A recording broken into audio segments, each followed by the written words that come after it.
เหล่าไฟลินสิ้นทั้งหลายธรรมคุณทูลวางไว้กลางใจเพื่อช่วยให้หูทั่วถึงชั่วดีสังฆคุณทูลไว้ในชีวิตเพื่อช่วยพิษพ้นทุกข์เป็นสุขีด้วยบุญอภิวันอัญชรีสวัสดีโดยการ นิรันดร์เทิน10 นิ้วกราบแนบใต้ไหวสาปารมีธรรมในครูบาอาจารย์พระมหาเถรานุเถระท่านเจ้าคณะพระสังฆาธิการทุกรูปทุกตนขอความสุขความสวัสดีในธรรมะแห่งองค์สมเด็จพระสัมมาสัมพุทธเจ้าจงมีแก่บรรดาสาธุชนท่านผู้ฟังทุกท่านที่ได้มีโอกาสเปิดเครื่องรับฟังรายการเสียงธรรมก่อนรับตาทางสถานีวิทยุเพื่อการศึกษาพระพุทธศาสนาและวัฒนธรรม FM ความถี่ 104.50 เมกะเฮิรตซ์วัดฝ่ายหินตำบลสุเทพอำเภอเมืองจังหวัดเชียงใหม่เมตตาในท่านพระครูสมุวิสุวัตรวรคิโจท่านเจ้าวาดวัดฝ่ายหินท่านผู้อำนวยการสถานีวิทยุแห่งนี้น้อมเกณฑ์เวรถวายเวลาอาตมาภาพได้น้อมนำเอาธรรมะสาระอัตถธรรมคำสอนมาเป็นปฏิพรย้อนสนองตอบให้บรรดาญาติโยมที่เป็นสันนิบาตตานเข้าตามวัดตามวาอาวาสที่เราได้ทำบำเพ็ญเป็นไปบางเตื้อบางครั้งบางโอกาสก็เพิ่มเติมเสริมต่อบูรณะปฏิสังขรณ์ถาวรวัตถุตามวัดตามวาเกี่ยวกับการทำบุญพระพุทธเจ้าตรัสว่าพระพุทธองค์ทรงตรัสไว้โลกจักอยู่ได้ถ้าไร้ปัญหาก็เพราะคนนี้มีความเมตตาหักกรุณาต่อกันทุกผู้คนที่เข้มแข็งมีแหงต่อสู้ความเอ็นดูเพื่อนพ้องบ่เอาเปรียบกันหักกันพี่น้องช่วยเหลือปกป้องดูแลคนมีความรู้อยู่สูงเหนือแปก็บ่รังแกคนที่ต่ำต้อยคนบ้านเจ้านายคน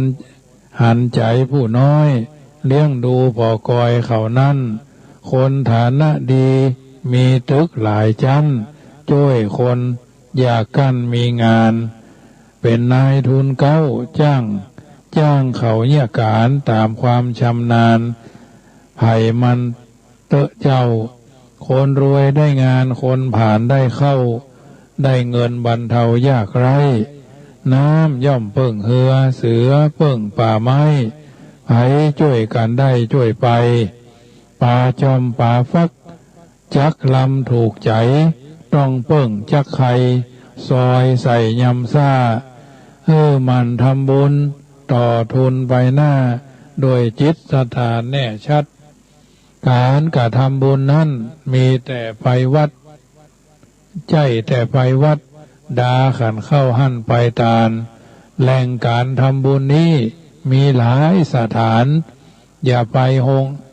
อย่างไปโรงพยาบาลท่านก็ได้ทำมอบเงินซื้อยาซื้อมัด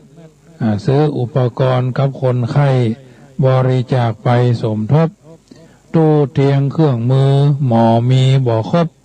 หางบเพิ่มดีนาอวัยวะเลือดและดวงตาตาลกับสภากาชาติเนื้อเจ้าหรือว่าจักไปไหวสาคนเท่า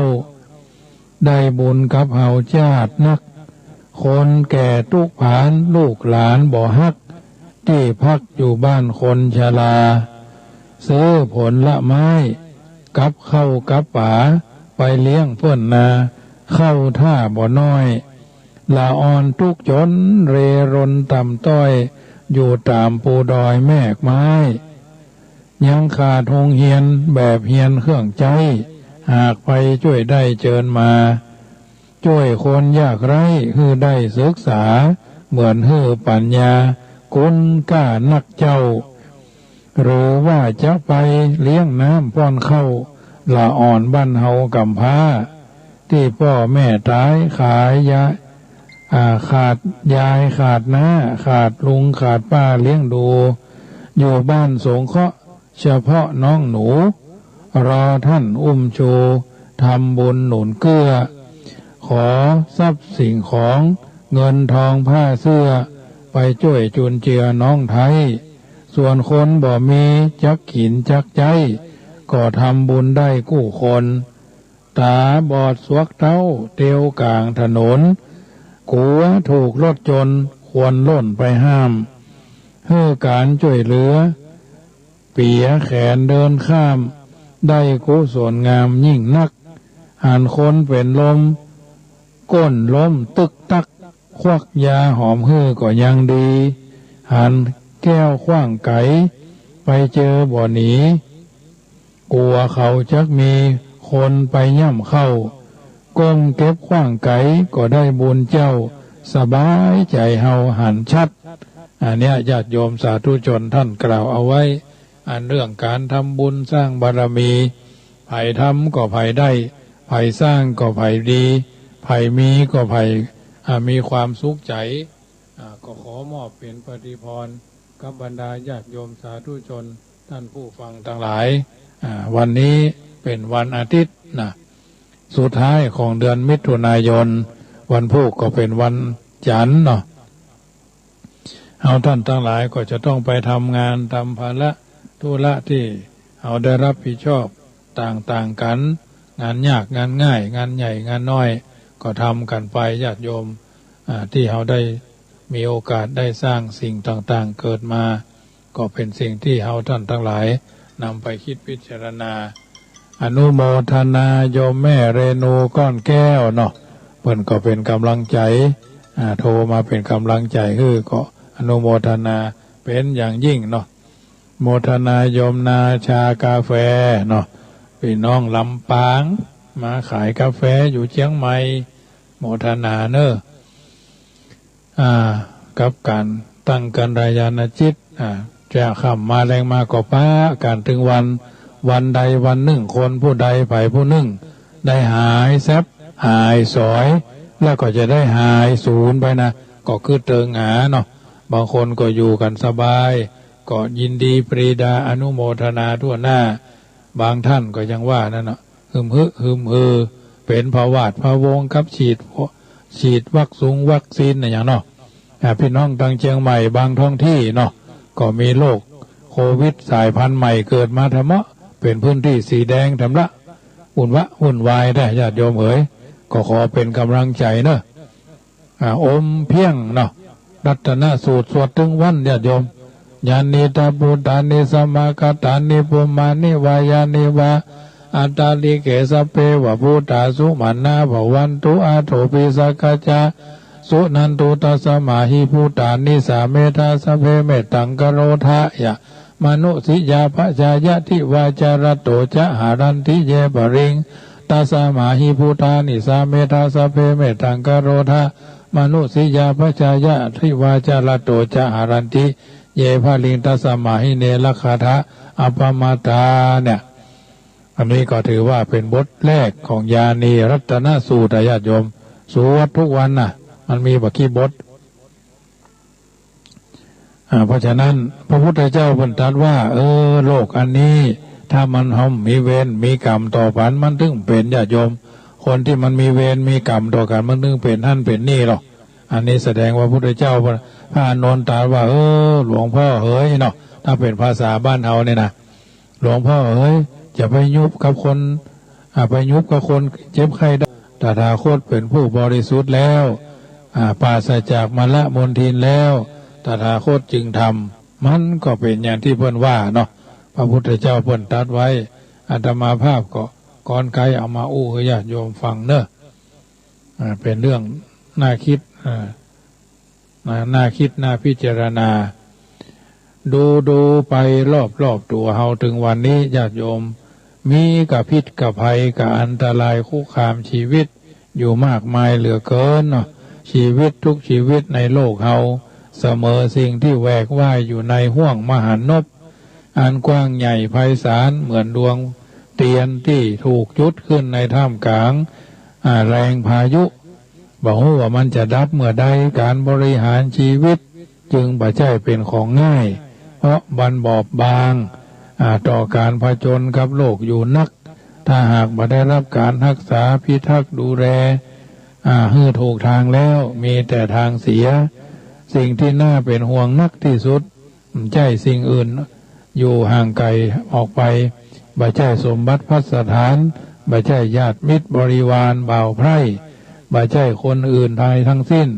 ตัวของเฮานะหากนะที่น่าเป็นห่วงตัวไผตัวมันนะที่น่าเป็นห่วงไอ้ก็แคะเจ็บปันเจ็บนี่อย่าจะมาวันนี้ก็ไปดูดขี้หูเนาะขี้หูเหนียว3 วันที่แล้วก็ไปติดต่อหมอเฉพาะทางเนาะตาหูจมูกคอเนาะไปติดต่อดูปรากฏว่าขี้หูเหนียวเนาะมันข้างหนึ่งมันรู้สึกว่าสร้างข้างซ้ายนะข้างซ้ายเนาะข้างซ้ายนี่รู้สึกว่ามันตันอยู่นะเมื่อ3 วันที่แล้วก็บ่ม่วนเนาะก็เลยบ่อยากจะให้ญาติโยมได้ทราบข่าวก็เลยว่าไปที่ต่อหมอก็ไปมาหยอดยาพอดหยอดยาเข้าไปในจดเดือดอยู่ในหูในพัดแหละนึกว่าโอ้หูกูเดือดโล่งแง่ใกล้เนาะวันนี้ไปดูดออกเนาะคีบออกปรากฏว่าคนเฮานั้นมันมีขี้หูเนาะขี้หูแจ๊ะขี้หูหนาขี้หูบางอะไรอย่างก็แล้วแต่จะมาภาพไปครั้งที่1 ปี 51ครั้งที่2 ปี 57เดี๋ยวนี้ไปครั้งที่3นะมันถึงเปลี่ยนมาแล้วก็หูนี่นะแรกๆก็เพดานหมุนมวนอยู่ในก็เพราะว่าน้ำในหูบะเต้าเอาเข้าก็เลยมากายบริหารคนเดียวเนาะเพราะอาการเพสะดุ้งตื่นวันใดเพดานหมุนนี่นะเอาหัวบุ๊บหมอนเบาๆเนาะด้านละ9 10กายนะคือมันเต้ากันบุ๊บบ่อยๆตั้งเข้ามาแล้วบอกบุ๊บเอาหัวบุ๊บเบาๆนะมันจะเอาบ่มจะคอหักคอเงียงมันใช่เอามันเบาก็หายไปวันนี้ก็เลยไปดูขี้หัวปรากฏว่าเป็นริ่มนะเป็นริ่มน้อยๆออกมาปรากฏว่าเพิ่นเอามาให้พอให้ชมดูก็เพิ่นถึงว่าขี้หูหนาขี้ตาอูดแต่รู้ได้ก็เลยให้ญาติโยมฟังเนอะต่อไปว่าเป็นหน้าเป็นห่วงก็คือตัวของเฮานี่เองแหละตาหูจมูกลิ้นกายใจนี่นะผมขนเล็บฟันหนังนี่นะต้องดูแลให้ดีมันโกงมันลายจะมันเถอะอาตมาภาพนี่ก็มีกระป่านนะแต่ก่อนยังยุบแขนแม่พอเนี่ยแม่อย่ามีกระป่านหำน้อยมึงก็จะแย่เป็นเฮาเชื่อแม่เฮารู้เนี่ยเดี๋ยวลายนะจะมันเถอะลายแล้วก็90 ปลายป่ะนะของมันอยู่สัก90 ปลายป่ะนะมีตัวมีตนสำคัญต้องดูตัวเก่ามันเป็นศูนย์กลางแห่งความทุกข์ก็มีเนี่ยในตัวเขาเนี่ยสุขก็มีในตัวเขาเนี่ยมันเป็นกุญแจแห่งความปลอดภัยและความบ่ปลอดภัยฉะนั้นเมื่อคนเราได้ตั้งสติรักษาตนไว้ดีเหมือนรักษาลำเรือที่พายออกสู่ทะเลหลวงแล้วมันเคว้งคว้างหรอกแกว่งไปแกว่งมายิ่งโดนพายุยิ่งโดนลมพัดเนาะยิ่งลมถ้าเรือมีกลางใบทำให้เรือใบนะกลางใบโป๊ดท่อหาซ้ำไปใหญ่เลยมือมันเอียงบุบเอียงว่าไปซ้ายไปขวาว่าพลิกหน้าพลิกหลังนะอุดหูหัวน้ำจะไหลเข้าทอไปด้วยความระมัดระวังก็ชื่อว่าได้สร้างความปลอดภัยกับตัวเฮาเองทุกสิ่งทุกอย่างภายนอกก็ได้รับความปลอดภัยไปพร้อมกันสมโดยพุทธภาษิตที่ท่านตรัสเอาไว้ว่าโยจะรักขันติอัตตานังรักขิโตตัสสะพาหิโรผู้ใดรักษาตนได้ภายนอกของผู้นั้นก็เป็นอันรักษาได้เป็นต้นนี่ก็ถือว่าเป็นส่วนหนึ่งนำมาญาติโยมได้ยินได้ฟังเป็นอุทาหรณ์เตือนใจของแต่ละคนแต่ละท่านเป็นลำดับไปญาติโยมท่านผู้ฟังทั้งหลายมีเรื่องแถมที่จะให้ฟังแถมว่าโลกนี้ไม่ใช่มืดเฉพาะบรรยากาศในกลางคืนเท่านั้นกลางวันบางเตื้อมันก็มืดอนาคตชีวิตของชีวิตเป็นสิ่งที่มืดมนแท้ๆบางทีคนเอาก็ตามืดทำมาอย่างตามใจตัวเก่าลักโกงปล้นฆ่าเพราะความมืดบอดแห่งจิตแห่งใจ ความมืดมัวของดินฟ้าอากาศทำให้คนเฮาพอบหันมาหันเชือกประหันงูหันเสาเป็นเงาตะคุ่ม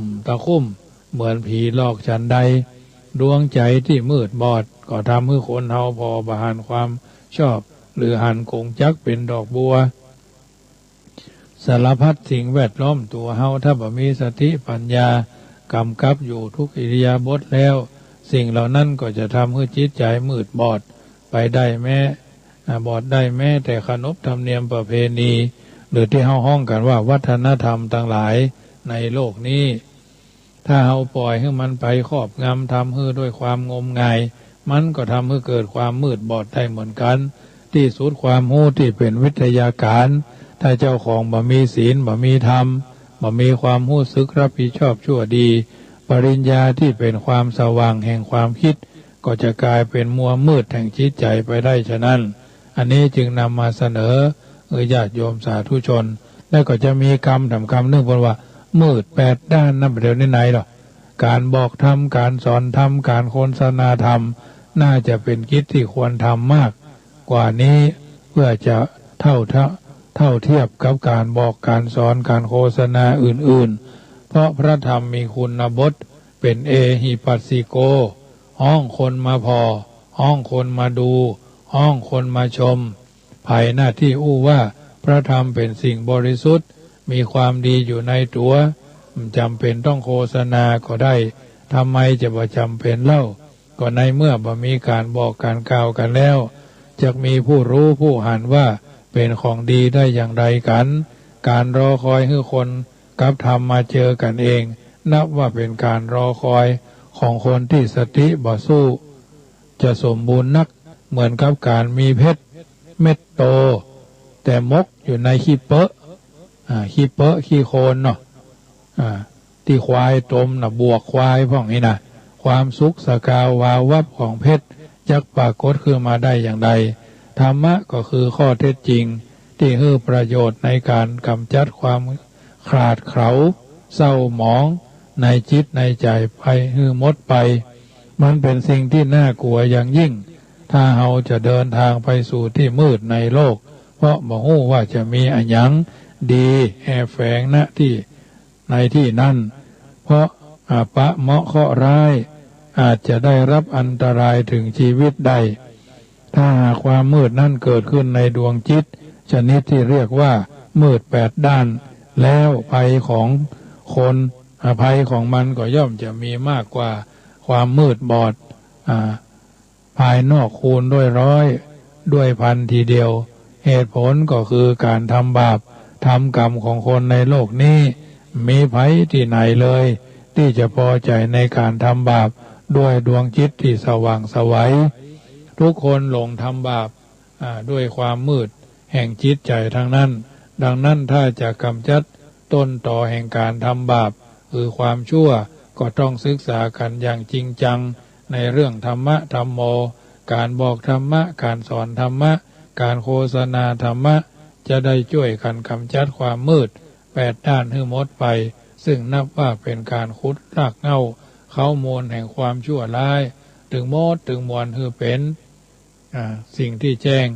ที่กระจ่างในการดำเนินชีวิตของเฮาเป็นลำดับไปชีวิตนี้บรรดาสิ่งของอันมีค่าในโลกนี้ถึงมดมีอย่างที่จะมีค่าสูงไปกว่าชีวิต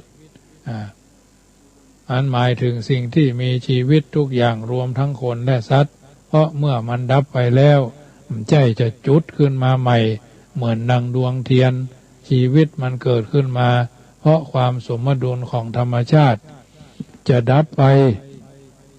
ก็เพราะเหตุผลทางธรรมชาติมีภัยอาจจะฝืนกฎธรรมดาอันนี้ได้ดังนั้นตลอดเวลาที่คนเฮาเป็นอยู่เนี่ยชีวิตจึงเป็นสิ่งที่น่าห่วงแหนมากที่สุดถ้าชีวิตดับเสียแล้วทุกสิ่งทุกอย่างในโลกนี้ก็เสี่ยงความหมายไปโดยแต่ถ้าเฮาสูญเสียสิ่งอื่นที่บ่มีชีวิตไปยังพอจะเสาะแสวงหามาชดเชยกันได้ไม่ใช่เป็นสิ่งเหลือวิสัยแต่อย่างใด จึงนับว่าเป็นความโง่บัดซบที่สุดถ้าไผ่สูญเสียเข้าของเงินทองเสียความฮักสิ้นความหวังหรือถูกทรยศหักหลังแล้วมาคึดทำลายตัวเองเสียวิญญาณที่อาศัยร่างกายนี้อยู่มันก็ยังมีเครื่องมืออยู่พร้อมสำหรับที่จะแก้ไขความขัดข้องต่างๆได้แต่ถ้าหากร่างกายนี้ถูกทำลายเสียแล้วเหลือแต่วิญญาณความทุกข์ทรมานโดยบ่มีเครื่องมืออันยังกำกับดูแลแก้ไขจะเป็นทุกข์มากมายนักหนาปานใดเขาน่าจะลองคิดดูเพิ่นบอกว่าช้างม้าเมียมิ่งแก้วเงินทองตัวมิตายจากปองย่อมได้ชีวิตสิ่งเดียวของหายากใช่ประทีปเทียนใต้ดับแล้วจุดคืนนะในกระบวนของความสุขนั้นญาติโยมความสงบเป็นยอดของความสุขทั้งปวงหรือจะว่าความสุขที่แท้จริงอยู่ที่ความสงบก็ถูกเพราะบอกว่าคนเฮาจะประกอบการงานอะไรล้วนแต่ให้เป็นไปเพื่อความสงบเป็นจุดหมายปลายทางทั้งนั้นเพราะเมื่อต้องการอันใดก่อตัวขึ้นในใจแล้วคนเฮาจะอยู่บ่เป็นสุขเลยถ้าบ่ได้ตามความต้องการถ้าได้มาแล้วย่อมมีอันเป็นไปย่อมเสื่อมเสียไปก็เป็นเดือดร้อนเป็นเดือดเป็นแค้นจนต้องทำการอย่างใดอย่างหนึ่งเพื่อล้างความแค้นถ้าบ่ทำได้เพราะอุปสรรคอย่างใดอย่างหนึ่งขวางกั้นอยู่ก็เกิดความท้อแท้จิตใจหมดอาลัยตายอยากเอาทีเดียวความฟุ้งซ่านแห่งจิตใจที่เกิดขึ้นจะตัดทอนกำลังปัญญาให้ทุพพลภาพ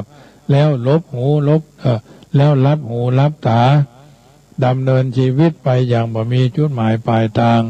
ดังนั้นการแสวงหาความสุขจึงน่าจะอยู่ที่การสนองความต้องการของชีวิตตามความจำเป็นได้อย่างซ้ำยับยั้งลดปริมาณความต้องการเสียได้เป็นอย่างกลางกวาดล้างความต้องการออกไปให้หมดเสียได้เป็นอย่างสูงสุดเพราะความสุขที่เกิดขึ้นตามขั้นแห่งการกระทำนั้นๆการทำมาหากินอย่างสะดวกสบายพอได้ปัจจัยพอเลี้ยงพอกินพอใจก็เกิดความสงบทางการครองชีพการดับความต้องการที่เกินปริมาณออกได้ออกเสียก็เกิดความสงบทางจิตใจขั้นต่ำการดับความต้องการทุกสิ่งทุกอย่างเสียได้ทำให้เกิดความสุขด้วยประการละทั้งปวงสมดังพุทธภาษิตตรัสว่านัตถิสันติปะลังสุขังสุขอื่นยิ่งกว่าความสงบนั้นบ่มีเป็นต้นญาติโยมสาธุชนท่านผู้ฟังทั้งหลาย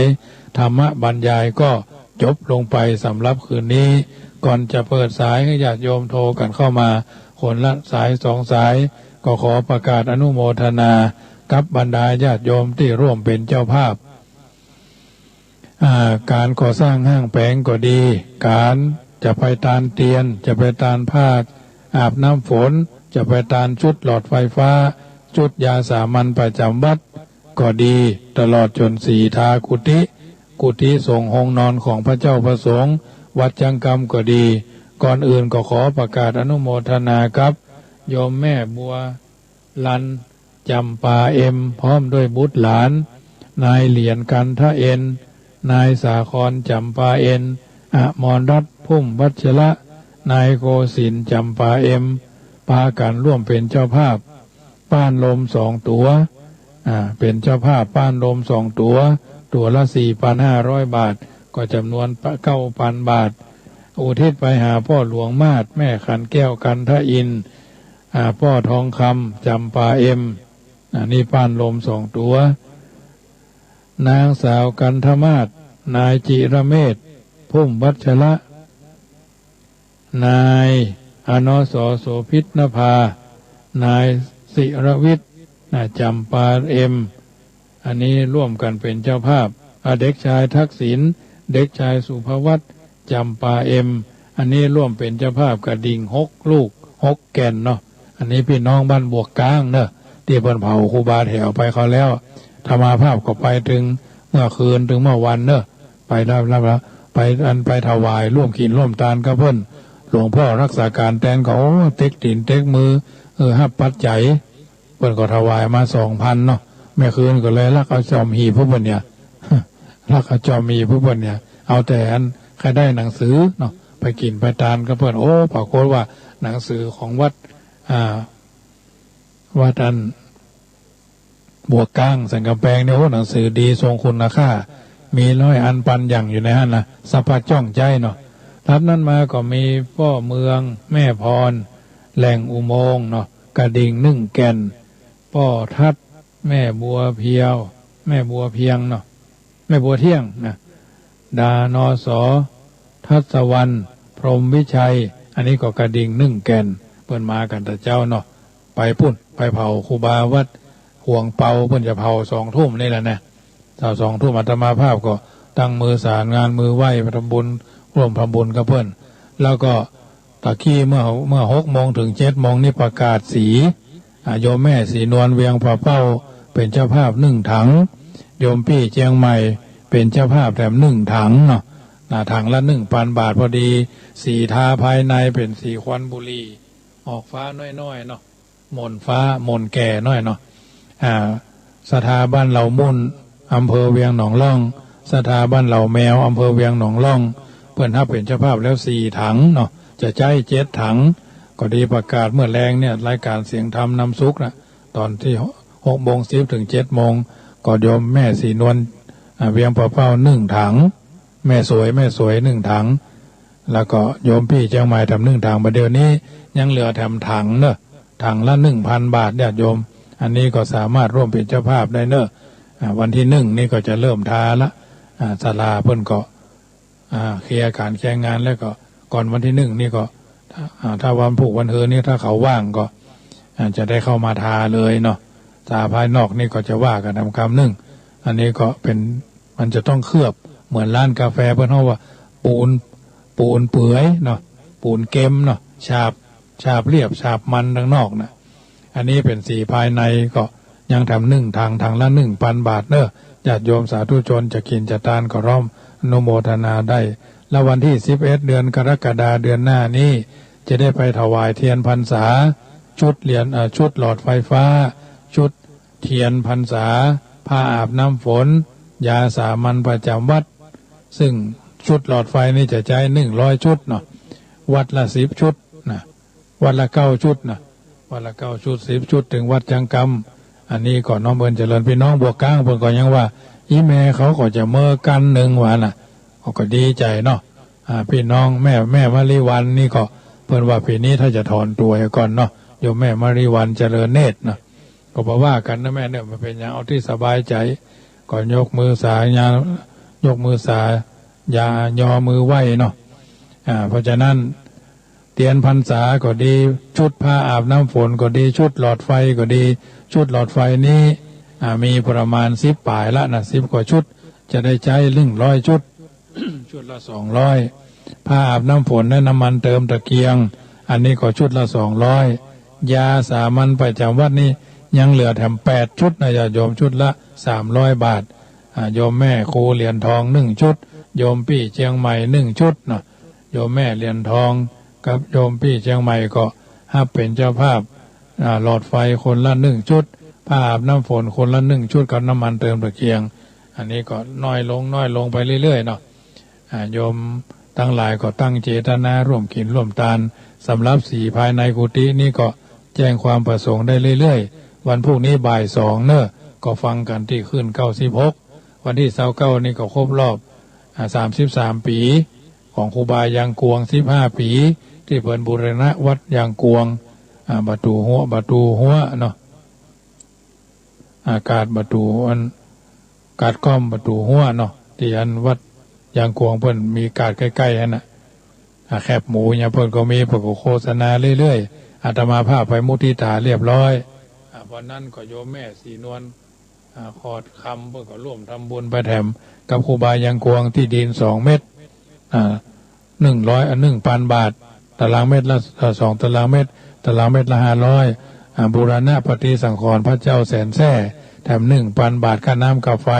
300 บาทให้เอาไปถวายเพิ่นละอาตมาภาพในนามของญาติโยมที่ฟัง ช่วงของอาตมาก็2,000 บาทร่วมทำบุญเพิ่นไปวันนั้นนะแล้วแต่เจตนาพาลบเพิ่นจะเอาไปจัดส่วนใดส่วนหนึ่งเพราะฉะนั้นญาติโยมสาธุชนใครเป็นเจ้าภาพป้านลมจาก20 ตั๋ว25 ตั๋วเดี๋ยวนี้เหลือ18 ตั๋วเนอะตัวละ 4,500 บาทปัจจัยก็จะได้เก็บเตื้อพุ่นวันที่23 ตุลาเป็นวันทอดกฐินนะทอดกฐินแล้วก็ป้านลมก็เหมือนกันยังเหลือ17 ตั๋วเนาะ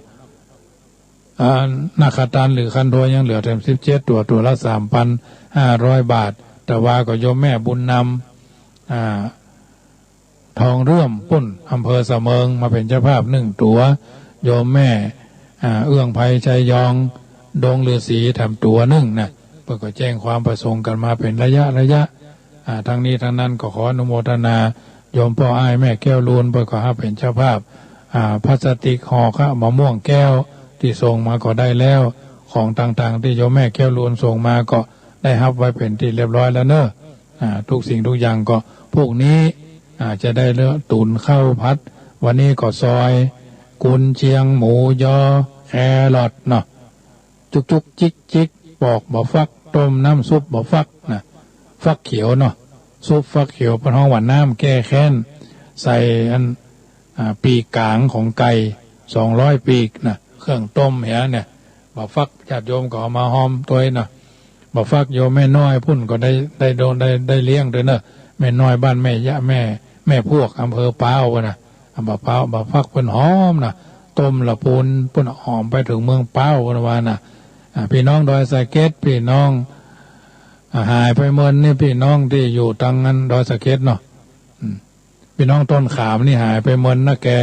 ถ้าจะบ่ค่อยสบายหรือสบายดีก็มีโอกาสขอโทรทักทายกันเข้ามาเนอะโยมแม่ขวัญเมืองโยมแม่เรนูเนาะพี่น้องทั้งสันปะตองจอมตองพี่น้องบ้านทิพี่น้องบ้านทาพี่น้องอยู่ส่วนใดแม่ริมแม่แตงเนาะขึ้น104.50ถึงไหนก็น้อมเอิญเจริญพรโทรกันเข้ามาเนอะ0615476539แฮม3 นาทีสุดท้ายเนอะบ่ได้โทรก็บ่เป็นอย่างญาติโยมส่วนใดส่วนหนึ่งที่ประคับประคองกันไปอาตมาภาพขอน้อมอาราธนาเอาคุณสิ่งศักดิ์สิทธิ์ทั้งหลายมาปกปักรักษาญาติโยมเป็นพ่อที่แท้ต่อกันเป็นแม่ที่ถูกเป็นลูกที่กตัญญูเป็นครูบาที่เป็นครูบาอาจารย์ที่มีคุณธรรมประจำชีวิตและจิตใจมีภาษิตล้านนาอยู่บทหนึ่งฟังแล้วก็จุ่มเนื้อเย็นใจดีเพื่อนบอกเอาไว้ว่ามีเงินเป็นล้านก้านลูกหูกรรมมีเงินเป็นล้านไม่เท่ากับลูกมีลูกกตัญญูรู้คุณนะมีเงินเป็นล้านก้านลูกหูกรรมนะเปิ้นว่ามาจะนี้ก็น้อมเอิญเจริญพรให้ญาติโยมได้ฟังเกียรติยศชื่อเสียงบ่เที่ยงลาภทั้งปวงก็บ่เที่ยงความสุขก็บ่เที่ยงความทุกข์ก็บ่เที่ยงความตายเที่ยงแท้แน่นอนผลกรรมทั้งหลายเที่ยงแท้แน่นอนจะเลินปอนแม่เลี้ยงคำล่า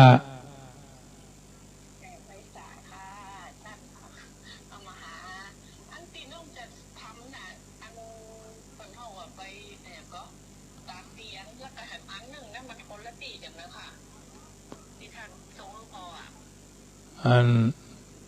ที่ทานเตียนนะที่สีน้ำเงินนะ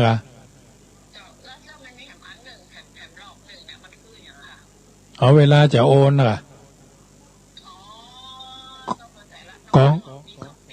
กองทุนข้าวก้นบาท ที่เดียวกันนะบัตรเลขบัญชีไม่ฮะกะอันเดียวกันนะเจ้าหมดโมทนาเจ้าโยมแม่จันดีเจริญพร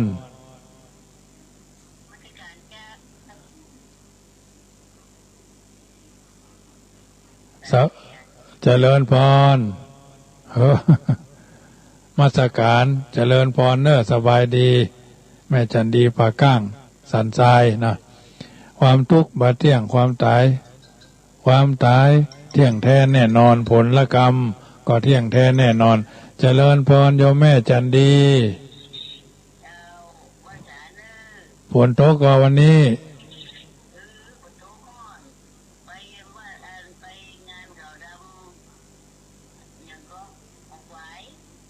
ใกล้ๆกันเนี่ยศพอ๋ออันคนบ้านกะกัลยาณมิตรเนาะบ้านเหนือบ้านใต้หูจักมักจุ่นกันเนาะอ๋อ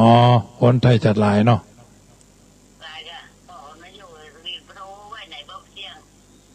บ่เขาแปลงเป็นแบงค์ร้อยไอ้กะนั่นเนาะนั่นเนาะปัจจัยไปกองทุนอาหารกลางวันละอ่อนก็ยังดีเนาะเป็นกำลังใจแม่ยันดีเนอะฟังทุกรายการเนาะเจ้าโมทนาเนอะเจ้าฟังกันไปเรื่อยๆเจ้าเจริญพรเนอะเจ้าเอาละญาติโยมสาธุชนท่านผู้ฟังทั้งหลายสมสมัยได้เวลาขอนำรายการจากท่านไปก่อนสัพพพุทธานุภาเวนะสัพพธรรมานุภาเวนะสัพพสังฆานุภาเวนะอับสายกันเจริญพรแม่ยุพิน